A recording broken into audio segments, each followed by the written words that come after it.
Hello, good morning all dear students. Shri BP NPP Hirpra Kanya Vidyalaya કાલાવડમાં આપનું હાર્દિક સ્વાગત છે.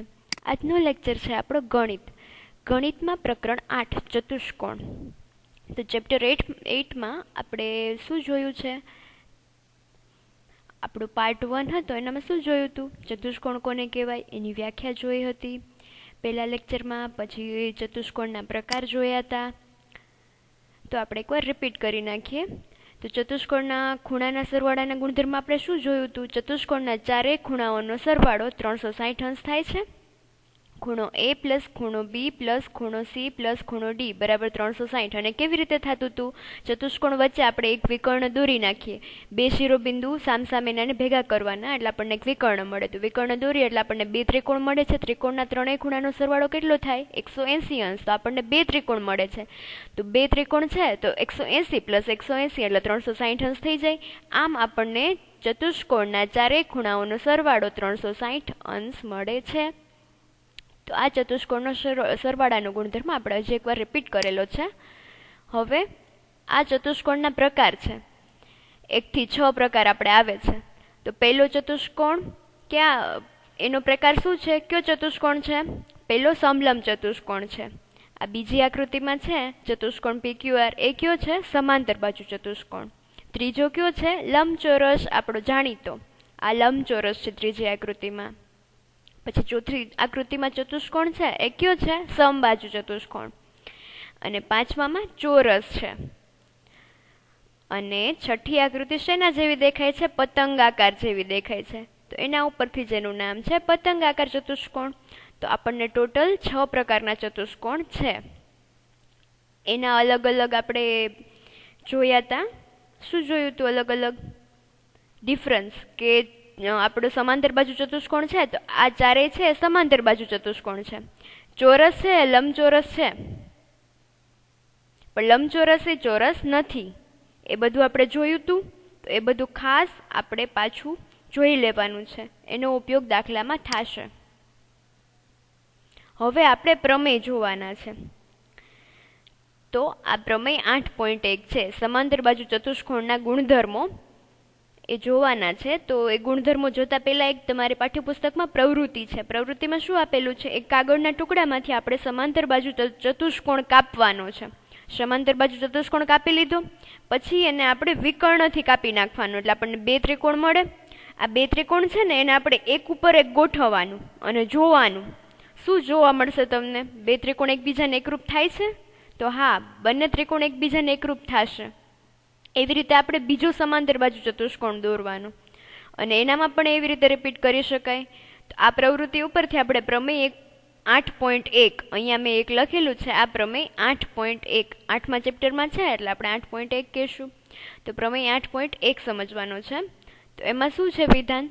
સમાંતર બાજુ ચતુષ્કોણનો કોઈ પણ વિકર્ણ તેનું બે એકરૂપ ત્રિકોણમાં વિભાજન કરે છે. કોઈ પણ સમાંતર બાજુ ચતુષ્કોણ હોય એનું વિકર્ણ છે ને બે એકરૂપ ત્રિકોણમાં એનું વિભાજન કરે છે. પ્રવૃત્તિમાં તો જોયું આપણને એકરૂપ મળી જાય છે. હવે આપણે એને સાબિત કરશું. તો અહીંયા ABCD સમાંતર બાજુ ચતુષ્કોણ છે. આ ABCD આ સમાંતર બાજુ ચતુષ્કોણ છે અને આ બંને શિરોબિંદુ છે અને આપણે જોડીએ સામસામેના શિરોબિંદુ એટલે આપણને વિકર્ણ AC મળે છે. આમ AC એ તેનો વિકર્ણ છે. તો આકૃતિમાં જુઓ, આપણે આકૃતિ જોઈ અને અવલોકન કરો કે વિકર્ણ સમાંતર બાજુ ચતુષ્કોણ ABCD આપણો સમાંતર બાજુ ચતુષ્કોણ હતો એને શેમાં બે ત્રિકોણમાં વિભાજન કરશે. ક્યાં ત્રિકોણ મળશે આપણને? ત્રિકોણ ABC અને ત્રિકોણ CDA એમ બે ત્રિકોણમાં વિભાજન કરે છે. ત્રિકોણ ABC અને ત્રિકોણ CDA માં નોંધો આપણે જોઈએ તો આપણને BC સમાંતર AD મળે. કારણ કે સમાંતર બાજુ ચતુષ્કોણ છે એટલે સામસામેની બાજુ સમાંતર હોવાની છે. તો BC ને સમાંતર કઈ થશે? AD થાય. એટલે BC સમાંતર AD અને AC તેમની છેદિકા છે. AC એની છેદિકા થાય આપણે જોઈએ તો. આથી ખૂણો BCA બરાબર ખૂણો DAC આ બંને ખૂણા સમાન થશે. શું કામ સમાન થશે? કારણ કે Z આકાર બને છે. અહીંયા આ એસી છેદિકા બને છે એટલે આ બંને ખૂણા છે ને ઝેડ આકારમાં બને છે, તો એ બંને ખૂણા સમાન થવાના છે. શેની જોડ થાય? યુગ્મકોણની જોડ થાય. આથી બંને ખૂણા સમાન મળે. એવી જ રીતે પાછા બીજા બે સમાંતર બાજુ છે, એ બી સમાંતર ડીસી, કારણ કે સમાંતર બાજુ ચતુષ્કોણ છે એટલે એ બી સમાંતર ડીસી અને એસી એની છેદિકા છે, ત્યાં પણ એવું જ થશે, ઝેડ આકાર બનશે. આથી આપણે કહી શકીએ ખૂણો BCA બરાબર ખૂણો DAC અને વિકર્ણ AC બરાબર CA, વિકર્ણનું માપ તો સમાન હોવાનું જ, કારણ કે બંને ત્રિકોણમાં એ સામાન્ય બાજુ છે એટલે સામાન્ય બાજુ અહીંયા વિકર્ણ છે, તો AC બરાબર CA. આથી બંને ત્રિકોણના બે બાજુ અને બે ખૂણા અને એક બાજુ સમાન મળે છે. તો કઈ શરત થશે? બા ખૂબાખૂ થશે. ખૂણો વચ્ચે એક સામાન્ય બાજુ અને ખૂણો એટલે ખૂબાખૂ શરત અનુસાર ત્રિકોણ ABC એકરૂપ ત્રિકોણ CDA બંને ત્રિકોણ એકરૂપ મળે છે. આમ સાબિત થઈ જાય કે સમાંતર બાજુ ચતુષ્કોણ હોય તો કોઈ પણ વિકર્ણ, કેટલા બે વિકર્ણ હોય, બે માંથી કોઈ પણ એક વિકર્ણ તેનું બે એકરૂપ ત્રિકોણમાં વિભાજન કરે, બે એકરૂપ ત્રિકોણમાં વિભાજન કરે, જે અહીંયા આપણે સાબિત કરી દીધું. બંને ત્રિકોણ એકરૂપ મળે છે આપણને ચતુષ્કોણ ABCD ના. તો આ આપણને મળી ગયું. હવે પ્રમેય બીજો જોવાનો છે. તો પ્રમેય 2 માં શું છે? બીજો સમાંતર બાજુ ચતુષ્કોણ છે એનો બીજો ગુણધર્મ બતાવેલો છે પ્રમેય 2 માં. તો પ્રમેય 8.2 એમાં શું છે વિધાન? પ્રમેય 8.2 નું સમાંતર બાજુ ચતુષ્કોણમાં સામસામેની બાજુઓ સમાન હોય છે. સમાંતર બાજુ ચતુષ્કોણ હોય ને એમાં સામેની બાજુ હંમેશા સમાન મળે આપણને. તો વિકર્ણ એ સમાંતર બાજુ ચતુષ્કોણને બે એકરૂપ ત્રિકોણમાં વિભાજન કરે છે. આપણે પ્રમેય 8.1 માં જોઈ લીધું છે. આથી તમે અનુરૂપ ભાગ એટલે બંને ત્રિકોણ એકરૂપ છે તો એકરૂપ ત્રિકોણના અનુરૂપ ભાગો સમાન હોય CPCT મુજબ. આથી તમે અનુરૂપ ભાગ એટલે કે તદ્દન અનુસાર બાજુઓ સમાન છે તો એકરૂપ ત્રિકોણની અનુરૂપ બાજુઓ એ પણ આપણને સમાન જ મળે. તો અનુરૂપ બાજુ કઈ થાય છે? AB બરાબર DC અને AD બરાબર BC. કઈ બે થશે? AB બરાબર DC અને AD બરાબર BC. આમ આપણને બંને સમાન મળે છે એકરૂપ ત્રિકોણના અનુરૂપ અંગો ઉપરથી. તો સાબિત થઈ ગયું કે સમાંતર બાજુ ચતુષ્કોણમાં સામસામેની બાજુઓ સમાન હોય છે. તો આ પણ સાબિત થઈ ગયું એના પરથી જ. પ્રમેયમાં જે કંઈ આપ્યું હોય તે આપણને તેના પ્રતિપ્રમેયમાં સાબિત કરવાનું હોય છે. પ્રમેય હોય એનું ઉલટું વિધાન હોય એને આપણે પ્રતિપ્રમેય કહીએ છીએ. તો આમાં શું કહે છે? પ્રમેયમાં જે કંઈ આપણને આપેલું હોય છે ને એને આપણે પ્રતિપ્રમેયમાં સાબિત કરવાનું હોય અને પ્રમેયમાં જે સાબિત કરવાનું હોય તે તેના પ્રતિપ્રમેયના વિધાનમાં આપેલું હોય. એટલે આપણને પ્રમેયમાં જે કંઈ આપ્યું હોય ને એને આપણે પ્રતિપ્રમેયમાં સાબિત કરી દેવાનું. અને જો પ્રતિપ્રમેયમાં પ્રમેયમાં સાબિત કરી દીધું હોય ને તો એનું છે ને વિધાન આપણને પ્રતિપ્રમેયમાં આપેલું હોય તો આપણે જોઈએ. તો હવે પ્રમેય કયો આવશે?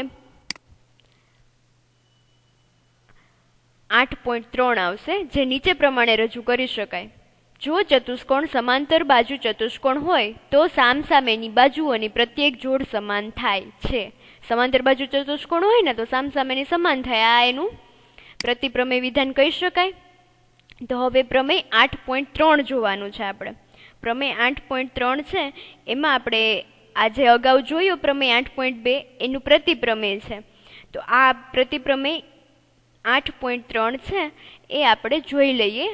સમાંતર બાજુ ચતુષ્કોણનો ગુણધર્મ. તો પ્રમેય 8.3 નું વિધાન શું છે? જો કોઈ ચતુષ્કોણની સામસામેની બાજુઓ, કોઈ ચતુષ્કોણ છે એની સામસામેની બાજુઓની પ્રત્યેક જોડ ની બાજુઓ સમાન હોય તો તે ચતુષ્કોણ સમાંતર બાજુ ચતુષ્કોણ છે. પ્રમેય 8.2 માં શું હતું? સમાંતર બાજુ ચતુષ્કોણમાં સામસામેની બાજુઓ સમાન હોય છે.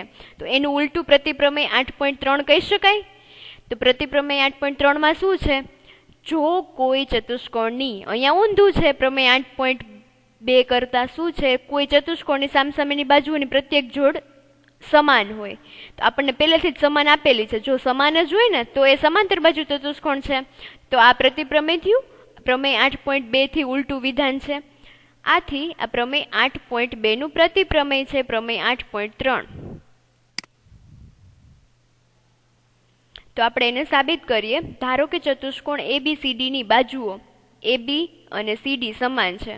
એ બી કઈ થશે? આ એ બી અને આ સી ડી બંને સામસામેની બાજુ સમાન છે. અહીંયા આપણને એમ કીધું છે ને સામસામેની બાજુ સમાન હોય તો ચતુષ્કોણ સમાંતર બાજુ ચતુષ્કોણ થાય, સામસામેની બાજુઓની જોડ, એટલે એક જોડ સમાન થઈ. એવી જ રીતે આપણને બીજી કઈ મળશે? એડી બરાબર બીસી. તો એડી બરાબર બીસી આ બંને પણ આપણે ડબલ લાઈન કરીને બતાવેલી છે, એટલે સામસામેની જોડ સમાન છે અને વિકર્ણ એસી બનાવેલો છે. આ વિકર્ણ એસી છે. તો ત્રિકોણ એબીસી એકરૂપ ત્રિકોણ સીડીએ એકરૂપ સીધા કહી દીધા. શા માટે કીધા છે વિચાર્યું આપણે? શા માટે થઈ ગયા એકરૂપ? કારણ કે આ બાજુ સમાન છે. બંને આ ત્રિકોણ બને છે, બે ત્રિકોણ બને છે. તો આપણે ત્રિકોણને એકરૂપ સાબિત કરવા હોય તો એકરૂપતાની આપણે શરત જોઈ હતી ત્રિકોણ ચેપ્ટરમાં, તો એ આપણે પૂરી કરવી પડે. તો અહીંયા આપણને બે બાજુ તો સમાન આપેલી છે અને બંને ત્રિકોણમાં એક સામાન્ય બાજુ આવે છે, એ પણ સમાન હોય. આ સામાન્ય બાજુ છે તો કયો આપણે એકરૂપતાની શરત વાપરશી? બા શરત વાપરશે. આ બાજુ તો બંને સમાન છે, એવી જ રીતે આ બાજુ બંને ત્રિકોણમાં સમાન છે. તો બે બાજુ થઈ ગઈ અને ત્રીજી એસી બરાબર સી એ સામાન્ય બાજુ છે, વિકર્ણ છે, અહીંયા સામાન્ય બાજુ છે, ત્રણ બાજુ સમાન થાય છે. આથી બાની એકરૂપતાની શરત પરથી ત્રિકોણ એબીસી એકરૂપ ત્રિકોણ સીડીએ સાબિત થઈ ગયું. આથી ખૂણો BAC બરાબર ખૂણો DCA અને ખૂણો BCA બરાબર ખૂણો DAC. શા માટે? શું કામ આપણે બંને ખૂણાને સમાન કહી શકીએ? કારણ કે બંને ત્રિકોણ એકરૂપ છે, તો એકરૂપ ત્રિકોણના અનુરૂપ અંગો સમાન હોય CPCT મુજબ. આથી આપણે આ બંને ખૂણા સમાન છે એવું કહેલું છે.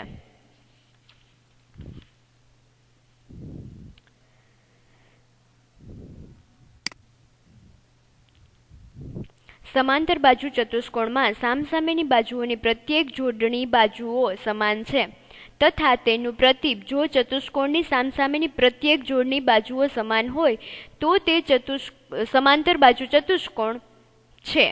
સમજાણું શું કહે છે આમાં? સમાંતર બાજુ ચતુષ્કોણ છે, એની સામસામેની પ્રત્યેક જોડ આપણને સમાન મળે છે અને એનું પ્રતીપ શું કહે છે? જો ચતુષ્કોણની સામસામેની પ્રત્યેક જોડ ની બાજુ સમાન હોય તો એ સમાંતર બાજુ ચતુષ્કોણ છે.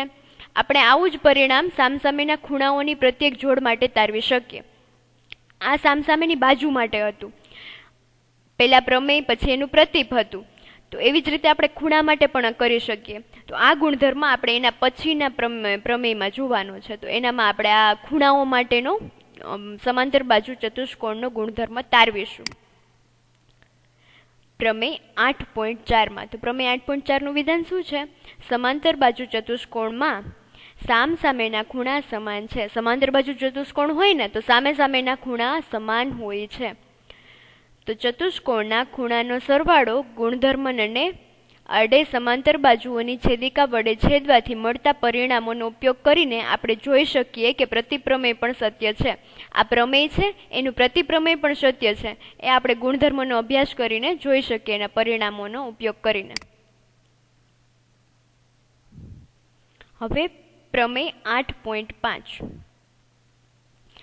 આપણે એના પરિણામનો ઉપયોગ કરીએ એટલે આપણને પ્રમેય 8.5 મળી જશે.